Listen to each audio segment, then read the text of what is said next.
suis heureux de rencontrer les Grecs, il le sait, nous avons une grande liaison amicale tous les deux, mais c'est qu'il a été, pendant sa longue carrière, victime d'un certain nombre d'accidents et qu'il a dû être opéré au moins 2 fois, voire même 3 fois, et qu'il a une partie, il va nous le raconter, mais il a une particularité étonnante, et c'est ce que disait aussi Édith Bouvier, c'est que non seulement il a été opéré, mais il a été un garçon de rééducation.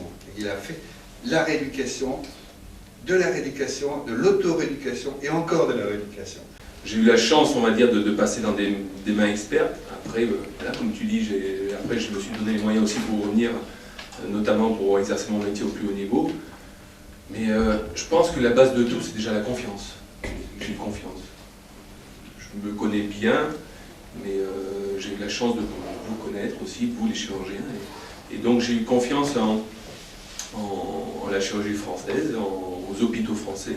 Donc ça n'a jamais déjà été un stress pour moi d'être opéré.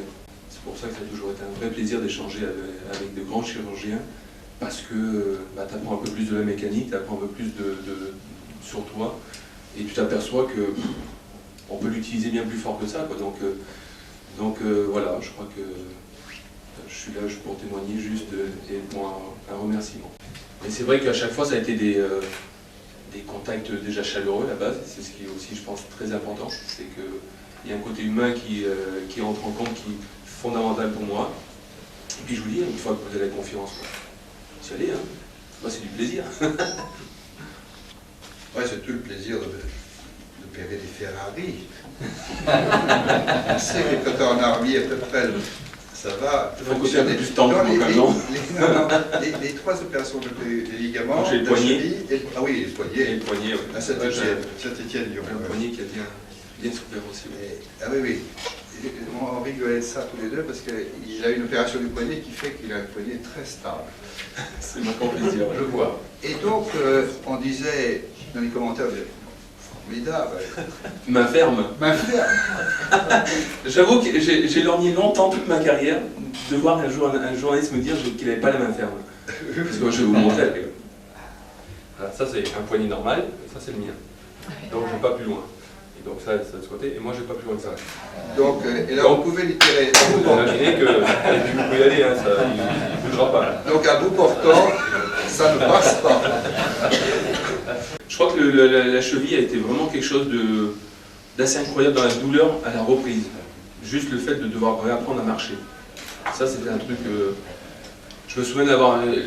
La première fois où tu poses le pied, c'est comme si on vous avait tapé la plante du pied à la batte de baseball, quoi. C'est le sentiment d'avoir une plante de pied, un bleu, un hématome. Et ça, c'est un souvenir marquant. Après, c'est... Par rapport au genou, c'est le fait de retrouver la flexion, de retrouver la puissance. Enfin, après, le problème, la problématique, je pense, dans mon cas, c'était de ne pas faire comme le commun des mortels, savoir juste marcher, sauter. C'est qu'il fallait sauter haut, il fallait marcher plus vite, courir plus vite. Donc, il y a tout un processus où on ne se contente pas du minima, quoi. Mais bon, c'est là où je suis improvisante que ça existe encore. C'est largement faisable. On a une chirurgie française de très haut niveau, je pense. Merci pour elle. Pas besoin d'aller au Qatar, alors. Je sais pas les relations que vous avez, je ne sais pas comment ça se passe. En tout cas, moi, je sais que là, je suis passé par des Français et c'était très bien. Je crois que quand on est sportif de haut niveau, on aime toujours se croire un peu supérieur, incassable, indétrônable, et que quoi qu'il arrive, bon, c'est bien, on a un délai, mais je reviendrai plus vite. Pour prendre l'exemple de ma cheville, je veux dire, quand je suis sorti de l'hôpital au bout d'un jour, je suis allé béquiller, je suis allé voir les mecs à l'entraînement. Le soir, j'ai pensé aux propos d'Éric Roland, pour pas le nommer, qui m'a dit tu vas douiller, quoi. Et effectivement, j'ai douillé. J'étais fier parce que j'étais sorti au bout d'une journée, mais la nuit a été longue. Ouais. Donc c'est vrai qu'il faut savoir écouter aussi. Bravo pour votre carrière et merci pour votre Merci, témoignage. merci. Vous avez fait un saut dans une verrière? Non, ça dépend, j'ai pas fait ça. Est-ce que vous avez d'autres questions sur le témoignage et aussi la grande carrière de Grégory Coupet? C'est fini, il faut passer à autre chose. Ah oui, mais c'était plus titré. Moi, le grand souvenir que j'ai quand même avec toi, c'est quand tu m'as testé le genou. Et parce que, bon, faut savoir, pour vous faire vite fait, on faisait un exercice sur 2 ballons avec Joël Batz. Donc, en fait, le premier ballon, c'était un ballon lobé. Donc, je devais faire une claquette au-dessus de la barre. Et repartir sur un deuxième ballon pour une frappe rapide. Donc, il fallait vite que je reprenne mes appuis pour repartir. Donc, il venait de pleuvoir, mais très très fort. Et en fait, les filets n'étaient pas tendus, l'accident complètement bête. Mon pied droit s'est pris dans les filets à 1 mètre du sol, on va dire. Sauf que j'étais en phase de redescente. Et quand j'ai voulu reprendre appui donc que sur un pied, mon pied s'est dérobé comme ça, et donc j'ai tapé le sol, donc le genou dans ce sens-là. Donc moi j'ai eu cette sensation d'implosion totale du genou, quoi. Et je me souviens, quand tu m'as ausculté, normalement, tu as alors, bon, je sais pas, tu devais imaginer que c'était déjà là-dedans. Pour moi, c'était tout le genou. Et il me dit, bah, tu auras mal là. Non. Là, non. Donc aux attaches. Et puis là, tu as passé ton doigt, en fait. Là. En fait, le genou était sorti comme ça, il avait éclaté complètement le ligament latéral interne. Et bon, mais les attaches avaient tenu. Et les croisés aussi.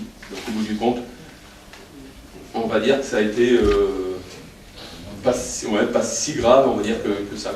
Et la sensation était assez extraordinaire. Et après, quand vous dites j'ai une articulation complètement foutue, enfin et puis c'était ce calme, cette sérénité. Non, t'as là, non, t'as pas, non, pas peut-être là, et là. Et après, il m'a montré même, il m'a dit, parce que t'as entendu, c'est ça. Il me l'a fait. Je dis, mais il est fou. Mais bon, c'était un exemple qui disait que, ouais, voilà, tu dis, il maîtrise tout ce que je lui dis comme ressenti. Lui, il sait mécaniquement ce que c'est, donc ça, c'était top, quoi. Donc là, je lui dis, bon, c'est quoi le délai? Sportif de niveau, tu dis, c'est quoi le délai? On fait quoi? Et puis après, t'es reparti, quoi, comme en 14. Juste pour dire que désormais, les filets de l'Olympique Lyonnais, même... Quoi qu'il arrive, on perd un peu de flexion au niveau du genou, j'ai perdu un peu de mobilité au niveau de la cheville, mais pas tant que ça, en fait. Par rapport à ça, ça va.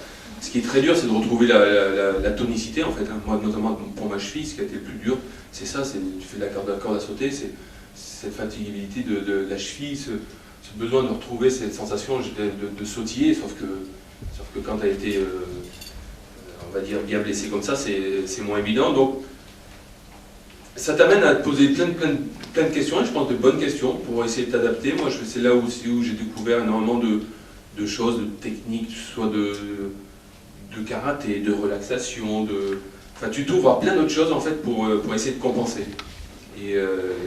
Et notamment pour mon poignet, du coup ça a changé mon jeu dans le sens d'être encore plus fléchi sur mes appuis, parce que tous les ballons qui étaient à ce niveau-là, mon poignet ne tourne pas, donc c'était à moi de me baisser, de m'orienter au niveau corporel.